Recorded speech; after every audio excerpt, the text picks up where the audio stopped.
कहवा भइले जो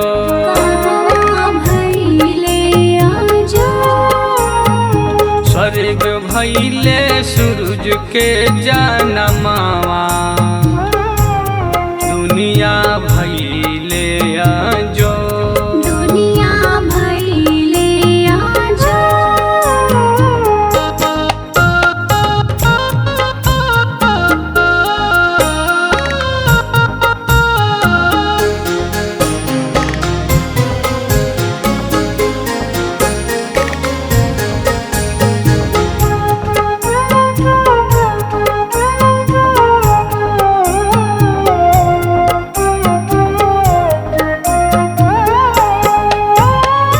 कब होला छठी के पूजनवा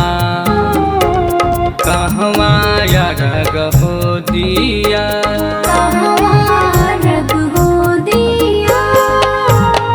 कार्तिक चैत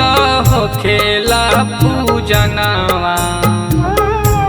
गंगा तीरे अर्घ हो दिया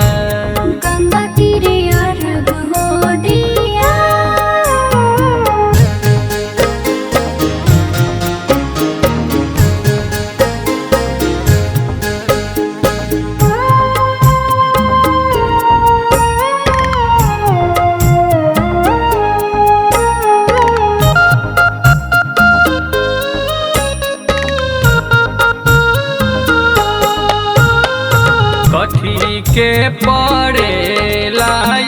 रघिया के अर्घ हो दीवा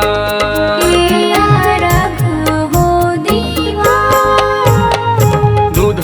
के पड़ेला रघिया पाभन अर्घ हो दीवा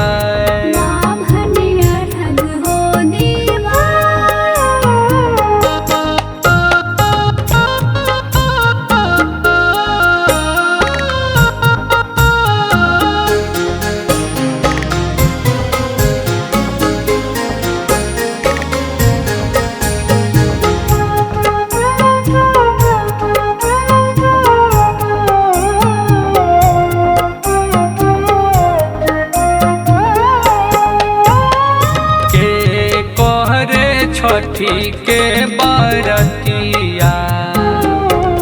घाट भइले उजिया